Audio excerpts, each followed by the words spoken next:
আজকের গুরুত্বপূর্ণ আঞ্চলিক সংবাদে সবাইকে জানাই স্বাগত। আজ হলো 9 জানুয়ারি শুক্রবার।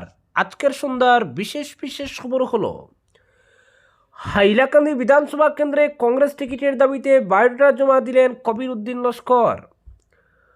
কংগ্রেস মুক্ত পাতারকান্দি গড়তে বিজেপির সংখ্যালঘু মোর্চার সভা। মন্ত্রী কৃষ্ণেন্দুর নেতৃত্বে উন্নয়ন হচ্ছে হাগড়াবাজার জিপিরও, দাবি স্থানীয়দের। 26-এ 20 থেকে 25 আসনে লড়বে ইউপিপিএল, ঘোষণা প্রমোদ বড়র। লখিমপুর ডকুয়াখানা নগাঁওয়ের প্রার্থী ঘোষণাই করে দিলেন মুখ্যমন্ত্রী। ভেনেজুয়েলার তেল রফতানিতে নিয়ন্ত্রণ রাখবে আমেরিকা, জানালেন মার্কিন আধিকারিক। মহারাষ্ট্রে সাসপেন্ড হওয়ার 24 ঘন্টার মধ্যে বিজেপিতে যোগ কংগ্রেসের 12 কাউন্সিলরের। স্টুডেন্ট ভিসা কোনো অধিকার নয়, ভারতীয় পড়ুয়াদের কড়া সতর্কবার্তা মার্কিন দূতাবাসের। ভেনেজুয়েলার পর ট্রাম্পের পরবর্তী লক্ষ্য ইরান, সতর্কবার্তা মার্কিন অর্থনীতিবিদের। হাত কেটে নেব, বিদেশি হস্তক্ষেপের বিরুদ্ধে কড়া বার্তা তেহরানের। ভোটের আগে জোট ফয়সালা, আগাম কৌশলে বিজেপি। 15 ফেব্রুয়ারির মধ্যে এনডিএ আসন সমঝোতা, প্রার্থী ঘোষণা শুরু। এবং সর্বশেষ খবরটি হলো আসাম মেলায় সড়ক যোগাযোগে আমূল বদল, বিশ্বমানের সড়ক ও ট্রান্সপোর্ট করিডোরে ঢুকছে রাজ্য, বললেন মুখ্যমন্ত্রী হিমন্ত। এবারে শুনুন বিস্তারিত খবর। আসন্ন বিধানসভা নির্বাচনকে সামনে রেখে 121 নম্বর হাইলাকান্দি বিধানসভা কেন্দ্র থেকে কংগ্রেস দলের টিকিটের দাবিতে রাজনৈতিক তৎপরতা ক্রমেই বাড়ছে। এই প্রেক্ষাপটে হাইলাকান্দি জেলা কংগ্রেস ভবনে জেলা সভাপতি আনামউদ্দিন লস্করের হাতে নিজের বায়োডাটা তুলে দিলেন কালীনগর পাইকান জেডপিএম প্রতিনিধি কবির উদ্দিন লস্কর। দলীয় সূত্রে জানা গেছে, দীর্ঘদিন ধরে সংগঠনের সঙ্গে যুক্ত কবির উদ্দিন লস্কর তৃণমূল স্তর থেকে কংগ্রেসকে শক্তিশালী করতে গুরুত্বপূর্ণ ভূমিকা পালন করে আসছেন। বিশেষ করে সাম্প্রতিক পঞ্চায়েত নির্বাচনে তার সক্রিয় ভূমিকা দলীয় মহলে বিশেষভাবে প্রশংসিত হয়েছে। উল্লেখ্য, পঞ্চায়েত নির্বাচনে হাইলাকান্দি বিধানসভা কেন্দ্রের অন্তর্গত 4টি জেলা পরিষদের মধ্যে একমাত্র কালীনগর পাইকান জেলা পরিষদেই কংগ্রেস দলের প্রার্থী জয়লাভ করেন। এই আসনে কংগ্রেসের টিকিট নিয়ে প্রতিদ্বন্দ্বিতা করে জয়ী হন কবির উদ্দিন লস্করের স্ত্রী নাসিমা ফিরদৌসি লস্কর।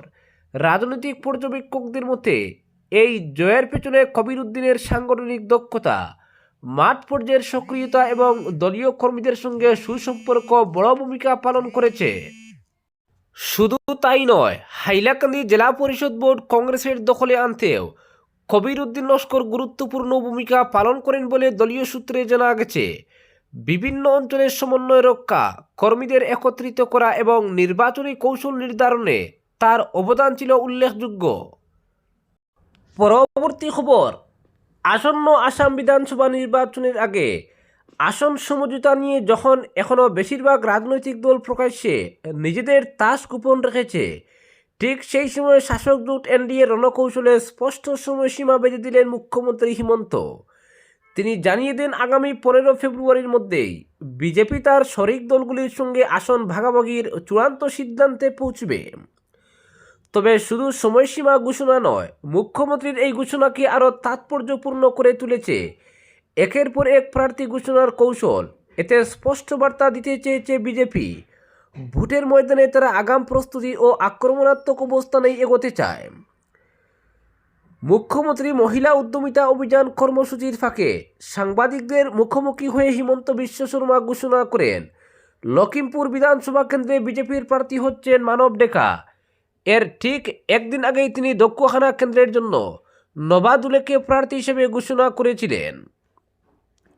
মুখ্যমন্ত্রী স্পষ্ট ভাষায় বলেন, আমি ইঙ্গিতের রাজনীতি করি না, যেখানে সম্ভব সেখানেই সরাসরি প্রার্থী ঘোষণা করি। এনডিএর অন্দরের আসন সমঝোতা প্রসঙ্গে মুখ্যমন্ত্রী আত্মবিশ্বাসের সঙ্গেই জানান, দীর্ঘদিনের শরিক আসাম গণপরিষদের সঙ্গে আলোচনার মাধ্যমে সব বিষয় মীমাংসা হয়ে যাবে নির্ধারিত সময়ের মধ্যেই। এজিপির তরফে একাধিক আসনে প্রার্থী দেওয়ার দাবির প্রসঙ্গে তিনি বলেন, জোট রাজনীতিতে দাবি দেওয়া থাকবেই, কোনো দলকে দাবি জানানো থেকে আটকানো যায় না। কোথায় আমরা একসঙ্গে লড়ব, কোথায় আলাদা, সবই 15 ফেব্রুয়ারির আগেই চূড়ান্ত হবে। পরবর্তী পরবর্তী খবর, আসামের যোগাযোগ ব্যবস্থা এক বৈপ্লবিক পরিবর্তনের সূচনা করেছে রাজ্য সরকারের উচ্চাকাঙ্ক্ষী আসাম মালা প্রকল্প। এই প্রকল্পের সাফল্যের কথা তুলে ধরে মুখ্যমন্ত্রী হিমন্ত বিশ্ব শর্মা দাবি করেন, এক সময়ের ভঙ্গুর ও মন্থর যোগাযোগ ব্যবস্থা কাটিয়ে আসাম এখন বিশ্বমানের হাইওয়ে ও নিরবিচ্ছিন্ন ট্রান্সপোর্ট করিডোরের যুগে প্রবেশ করেছে। সামাজিক যোগাযোগ মাধ্যম এক্সে মুখ্যমন্ত্রী লিখেছেন, ধীরগতি ও নড়বড়ে রাস্তা এবং দুর্বল লজিস্টিক ব্যবস্থার দিন শেষ। আসামরার হাত ধরে আসামের পরিকাঠামো এখন এক অনন্য উচ্চতায় পৌঁছেছে। তিনি জানান, এই প্রকল্পের অধীনে রাজ্যের সড়ক নেটওয়ার্কের মানোন্নয়ন ঘটানো হয়েছে, যা জেলা ও আন্তঃরাজ্য যোগাযোগের ক্ষেত্রে এক নতুন গতির সঞ্চার করেছে। কেন্দ্রীয় সরকারের ভারতমালা প্রকল্পের আদলে তৈরি আসাম রাজ্য সরকারের এই উচ্চাকাঙ্ক্ষী আসামমালা কর্মসূচির মূল লক্ষ্য হল রাজ্যের সড়ক যোগাযোগ ব্যবস্থায় আমূল পরিবর্তন আনা। এই প্রকল্পের অধীনে রাজ্যের প্রধান হাইওয়ে এবং গুরুত্বপূর্ণ জেলা সড়কগুলোকে প্রশস্ত করার পাশাপাশি সেগুলোকে বিশ্বমানের আধুনিক পরিকাঠামোয় উন্নীত করার উপর বিশেষ জোর দেওয়া হয়েছে। মূলত শিল্পাঞ্চল, কৃষি এলাকা এবং জনপ্রিয় পর্যটন কেন্দ্রগুলোর মধ্যে দ্রুত ও নিরবিচ্ছিন্ন যোগাযোগ স্থাপনের মাধ্যমে একটি শক্তিশালী অর্থনৈতিক করিডোর গড়ে তোলাই এর অন্যতম উদ্দেশ্য। পরবর্তী খবর, ভেনেজুয়েলা ও গ্রিনল্যান্ড নিয়ে আগ্রাসী বার্তার পর এবার ডোনাল্ড ট্রাম্পের নজর পশ্চিম এশিয়ার দিকে ঘুরতে পারে বলে আশঙ্কা প্রকাশ করলেন মার্কিন অর্থনীতিবিদ জেফ্রি সেক্স। তার মতে, ইরানকে লক্ষ্য করে কোনো পদক্ষেপ নিলে তার পরিণতি ভেনেজুয়েলার চেয়ে ভয়াবহ হবে। মার্কিন বিদেশ নীতির কট্টর সমালোচক হিসেবে পরিচিত জেফ্রি সেক্স এক সাক্ষাৎকারে বলেন, ট্রাম্প ক্রমশ নিয়ন্ত্রণের বাইরে চলে যাচ্ছেন। তার দাবি, সাম্প্রতিক ঘটনা প্রবাহ দেখলে বোঝা যায় ইরান এখন ওয়াশিংটনের রাডারে। সেক্সের মতে, এই পরিস্থিতিকে হালকাভাবে নেওয়া উচিত নয়। তিনি ব্যাখ্যা করে বলেন, ইসরায়েল দীর্ঘদিন ধরেই ইরানের বর্তমান সরকারকে উৎখাত করতে চাইছে, তবে আমেরিকার পূর্ণ সমর্থন না থাকায় ইসরায়েল এখনও সরাসরি বড় যুদ্ধে নামেনি।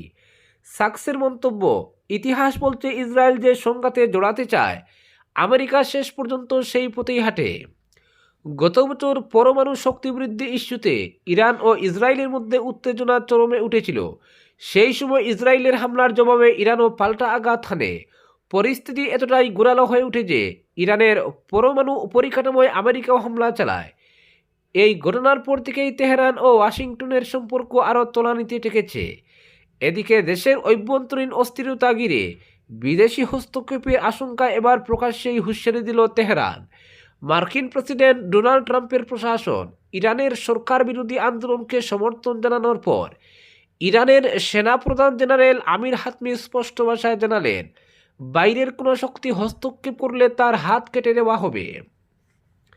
হাতমি বলেন, সাম্প্রতিক বিক্ষোভ এবং তার পিছনে থাকা বিদেশি উস্কানি ইসলামিক রিপাবলিক কোনোভাবেই মেনে নেবে না।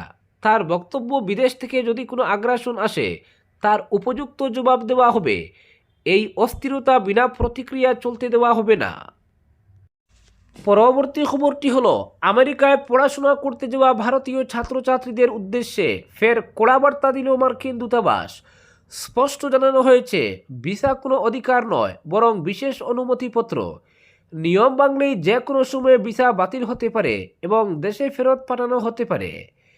এক্স হ্যান্ডেলে দেওয়া পোস্টে দূতাবাস লিখেছে, মার্কিন আইন ভঙ্গ করলে স্টুডেন্ট ভিসার ক্ষেত্রে তা বিপদ তৈরি করতে পারে। যদি আপনি গ্রেফতার হন বা কোনো আইন লঙ্ঘন করেন, আপনার ভিসা বাতিল হতে পারে এবং আপনাকে দেশে ফেরানো হতে পারে। এর সঙ্গে সতর্ক করা হয়েছে, ভবিষ্যতে মার্কিন ভিসা পাওয়ার সুযোগও চিরতরে শেষ হয়ে যেতে পারে।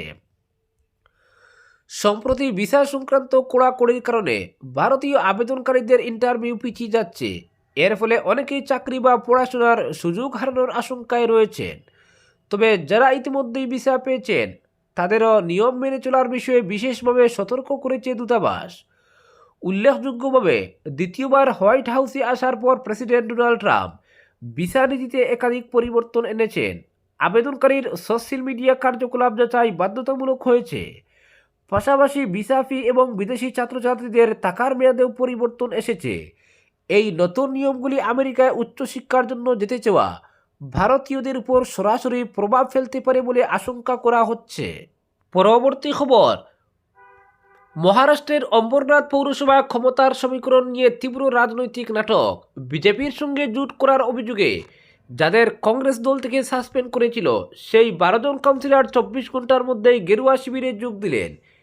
এই ঘটনায় স্থানীয় রাজনীতিতে শুরু হয়েছে তীব্র তোড়জা। বুধবার অম্বরনাথ পৌরসভায় নতুন বোর্ড গঠনের সময় বিজেপি ও কংগ্রেসের স্থানীয় কাউন্সিলরদের যৌথ সমর্থনের খবর সামনে আসে। 60 আসনের পৌরসভায় বিজেপি প্রার্থী তেজশ্রী করুঞ্জলের পক্ষে ভোট 32 জন কাউন্সিলর ভোট দেন। এর মধ্যে 16 জন বিজেপির, 12 জন কংগ্রেসের এবং 4 জন এনসিপির অজিত পাওয়ার গোষ্ঠীর। কংগ্রেসের এই 1 ডজন কাউন্সিলরের সমর্থন না পেলে বিজেপি জোট সংখ্যাগরিষ্ঠতায় পৌঁছতে পারত না। এই জোটের খবর প্রকাশ্যে আসতেই সমালোচনায় মুখর হয় শিবসেনার শিন্ডে শিবির। চাপ বাড়তেই কংগ্রেসের রাজ্য নেতৃত্ব কড়া অবস্থান নেয়। দলীয় টিকিটে জিতে দল বিরোধী কাজে যুক্ত থাকার অভিযোগে ওই 12 জন কাউন্সিলরকে সাসপেন্ড করা হয়। কিন্তু ঘটনার মোড় ঘুরে দ্রুতই। সাসপেন্ড হওয়ার পর 24 ঘন্টা কাটতে না কাটতেই ওই 12 জন কাউন্সিলর সরাসরি বিজেপিতে যোগ দেন। এর ফলে কার্যত অম্বরনাথ পৌরসভার পুরো কংগ্রেস পরিষদী দল গেরুয়া শিবিরে নাম লেখালো। বিজেপি সূত্রের বক্তব্য, এতে সরাসরি কংগ্রেসের সঙ্গে জোট না করেই পৌরসভায় ক্ষমতা ধরে রাখা সম্ভব হলো। পরবর্তী খবর, ভেনেজুয়েলার তেল রফতানি অনির্দিষ্টকালের জন্য নিজেদের নিয়ন্ত্রণে রাখার পরিকল্পনা করছে আমেরিকা। লাতিন আমেরিকার দেশটির সবচেয়ে মূল্যবান সম্পদ অপরিশোধিত তেল নিয়ে ওয়াশিংটনের মনোভাব আরও স্পষ্ট করলেন US energy secretary Chris right. তিনি জানিয়েছেন, ভবিষ্যতে ভেনেজুয়েলার তেল বিক্রির অর্থ আমেরিকার অ্যাকাউন্টে রাখা হবে। যদিও মুনাফার অঙ্ক ভেনেজুয়েলারই নামে থাকবে, কিন্তু তাতে আপাতত নিয়ন্ত্রণ থাকবে আমেরিকারই। কোনো লুকোছাপা নেই। প্রকাশ্যে এমন বিবৃতি দিয়ে ট্রাম্প প্রশাসনের আধিকারিকরা প্রেসিডেন্ট নিকোলাস মাদুরোকে অপহরণ করে বন্দী করার পর ট্রাম্পই বুঝিয়ে দিয়েছিলেন তাদের উপর ভেনেজুয়েলার তেলের উপর। ওয়াশিংটন চায় না চীন রাশিয়াকে তেল বিক্রি করুক ভেনেজুয়েলা। ট্রাম্প প্রশাসনের শর্ত, ভেনেজুয়েলাকে শুধু আমেরিকার সঙ্গে তেলের ব্যবসা করতে হবে। আমেরিকার জ্বালানি দফতরের সচিব ক্রিস রাইট বলেন, ভেনেজুয়েলার অপরিশোধিত তেলকে বাজারে নিয়ে গিয়ে বেচতে চায় আমেরিকা। ভেনেজুয়েলার ভান্ডারে এখন যে তেল মজুত রয়েছে, প্রথমে তা বিক্রি করা হবে, তারপর আরও তেল উত্তোলন করে তা বিক্রি করবে আমেরিকা। আমেরিকার সঙ্গে টানাপোড়েনের আবহে বেশ কয়েক মাস ধরে ভেনেজুয়েলার চারপাশ ঘিরে রেখেছিল মার্কিন ফৌজ। এই অবরোধের জেরে তেল রফতানি করা যাচ্ছে না বলে অভিযোগও তুলেছিল মাদুরোর প্রশাসন। বিদেশে তেল রফতানি করতে না পারার ফলে ভেনেজুয়েলার ভান্ডারও টাইটুম্বুর হয়ে রয়েছে, যার ফলে নতুন তেলও উত্তোলন করা সম্ভব হয়নি কয়েক মাস ধরে। এসবের ভেনেজুয়েলার অর্থনীতিতেও পড়েছে, কারণ তেলের টাকাতেই সে দেশের অর্থনীতি চলে। আমেরিকা ইতিমধ্যেই ভেনেজুয়েলায় মজুদ তেল বাজারে বিক্রির প্রক্রিয়া শুরু করে দিয়েছে বলে জানিয়েছেন হোয়াইট হাউসের প্রেস সচিব ক্যারোলিন লেভিট। ট্রাম্প ঘনিষ্ঠ ক্যারোলিন জানান, তেল বিক্রির টাকা আমেরিকার কোষাগারে যাবে আপাতত। এতে আমেরিকা এবং ভেনেজুয়েলা দুদেশের মানুষেরই উন্নতি হবে। তবে ক্রিসের দাবি, আমেরিকা মোটেই ভেনেজুয়েলার তেল বা তেল বিক্রির টাকা চুরি করছে না। আমরা চাই আবার আন্তর্জাতিক বাজারে ভেনেজুয়েলার তেলের বাজার তৈরি হোক। তেলের টাকা ভেনেজুয়েলার নামেই থাকবে, পরে সেই টাকা দিয়ে ভেনেজুয়েলার মানুষের উন্নতি করা হবে। আজকের বিশেষ সংবাদ এখানেই সমাপ্ত।